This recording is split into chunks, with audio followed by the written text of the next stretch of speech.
24 বছর বয়সী এক ছেলে ট্রেনের জানালা দিয়ে বাইরে দেখছিল আর চিৎকার করে বলছিল, বাবা দেখো, গাছগুলো সব পিছনের দিকে চলে যাচ্ছে।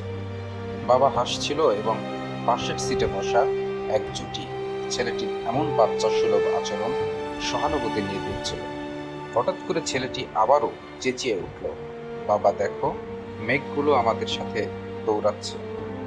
জুটিটি আর নীরব থাকতে পারল না। বৃদ্ধ বাবাকে বলে ফেলল, আপনি আপনার ছেলেকে কেন কোনো ডাক্তারকে দেখাচ্ছেন না?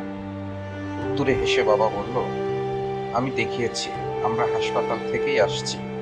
আমার ছেলে জন্ম থেকে অন্ধ। আজকেই সে তার চোখের আলো ফিরে পেল এবং আজকেই সব কিছু সে দেখতে পারছে। গল্পটি থেকে কি শিক্ষা পেলাম? পৃথিবীতে প্রতিটি মানুষের একটি গল্প থাকে। কাউকে ভালোভাবে না জেনে তার সম্পর্কে কিছু বিচার করে ফেলা ঠিক না। সত্যিটা আপনাকে চমকে দিতে পারে।